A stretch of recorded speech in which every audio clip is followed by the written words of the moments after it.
Wow. You can't play it any better than that. Well, you can't. You might as well say you can't play defense. You might as well can't play defense. After what LeBron has been doing to everybody, well, LeBron started crying about 4 possessions ago, and he's done it twice without a handkerchief. LeBron is crying, giving it the old, I'm the king. You're making a jester out of me. Nothing better than a Boston accent there. Last night, Celtics color commentator Tommy Heinsohn wasn't a fan, clearly, of LeBron James complaining about the calls he was getting during the Cavs' 89-77 win over the Seas. LeBron finishing with 24 points, 7 rebounds, went to the free throw line 4 times and was called for 3 personal fouls. Stephen A., does Heinsohn have a point up there in Beantown? I'm sorry, they were in my ear, Molly. I couldn't hear your question. That's okay. I was saying, does Heinsohn have a point in terms of LeBron there? Well, LeBron was complaining.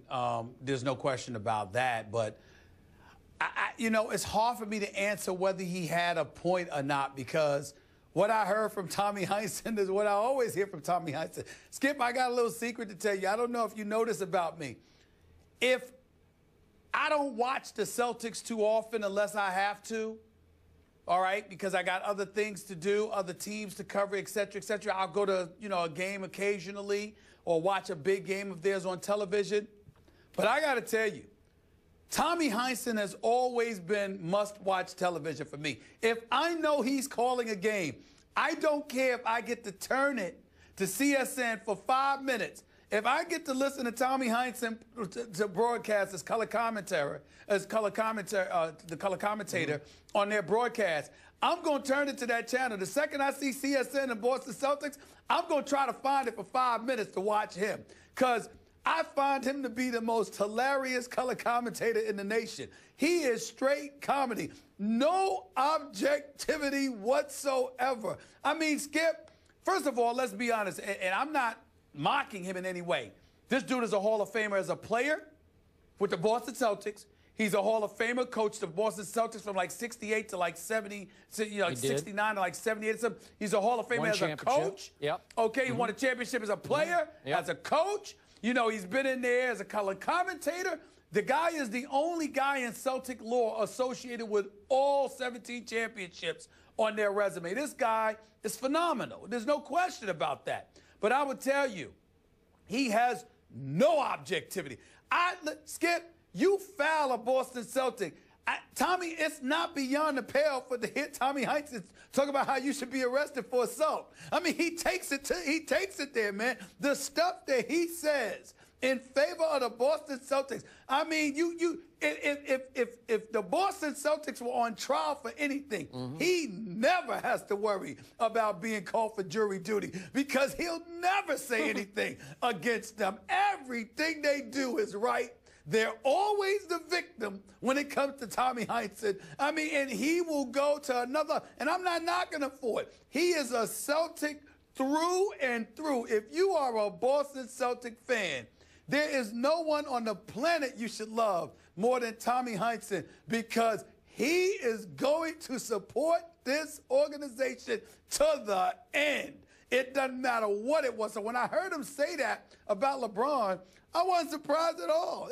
It's the same old Tommy Heinsohn that I've been listening to. He just giving they can do no wrong in this man's eyes. Nothing. They're always the victim. And anybody that's not wearing Celtic green and white is the villain. And it has forever been that way with him. And it will never, ever change. That's just who he is. That's who he is, man.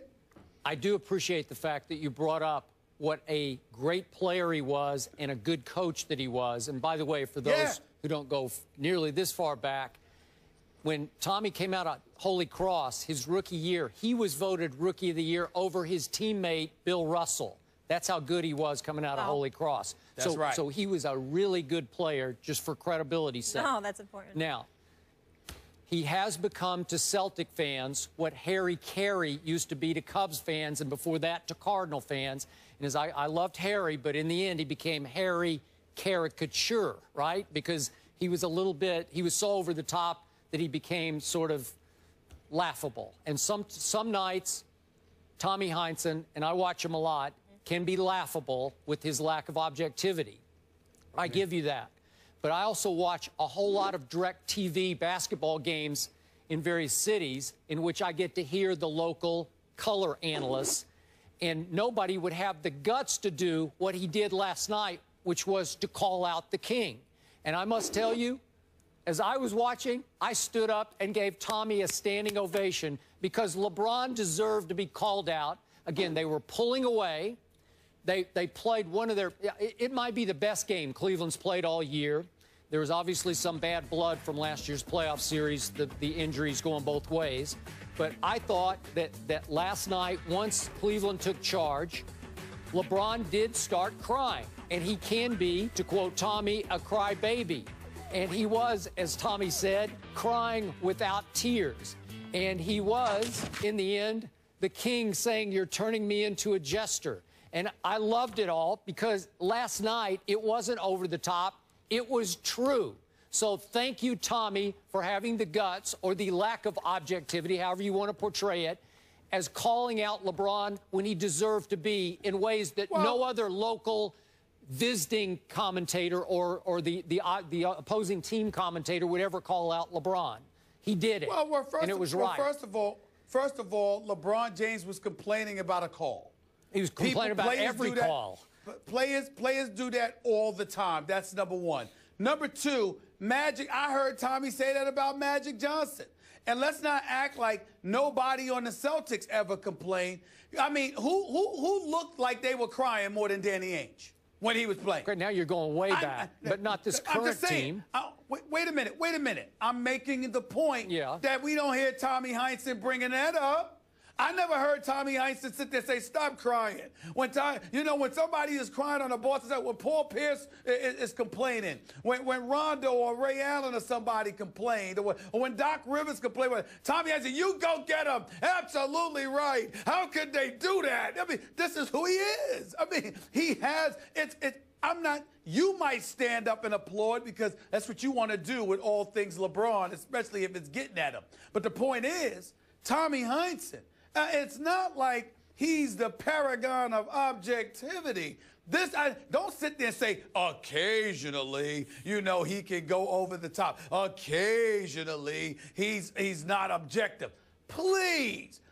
Subjectivity is his middle name. I mean, what are you talking about? It defines this man when it comes to the Boston Celtics. And I don't mind. I don't want it to be misconstrued as me getting on Tommy Heinsohn. He's fantastic. Who the hell am I to get on him? I love listening to him. I always go to shake his hand. He's a gentleman. I love talking to him about the Boston Celtics on a rare occasion that I've had the honor and privilege to do so. I have profound respect for this man.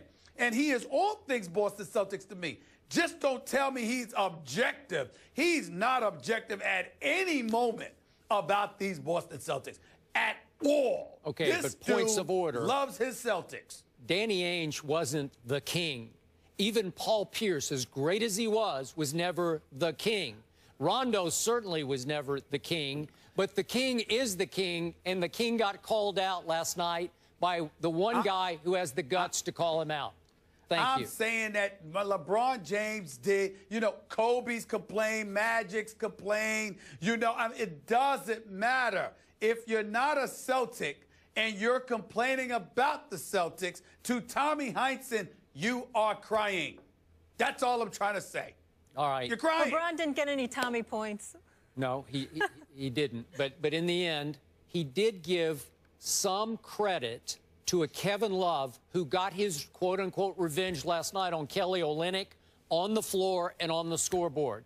The movie put on Olynyk late in that game, a little up and under. It was sweet. It was nice. Yeah, it was nice. It was nice. And listen, Kevin Love had a big-time game last night, and that's usually the best way to wreak a little revenge on the guy who pulled your arm out of socket. Right? Yeah, to put it lightly. Yeah. Heinsohn was elected to the Hall of Fame as a player in '86, and then this year went in as a coach. Up next, Brandon Marshall has an interesting gift for his quarterback, and it isn't exactly light reading. We'll tell you why Brandon was in the giving mood this holiday season. That's next.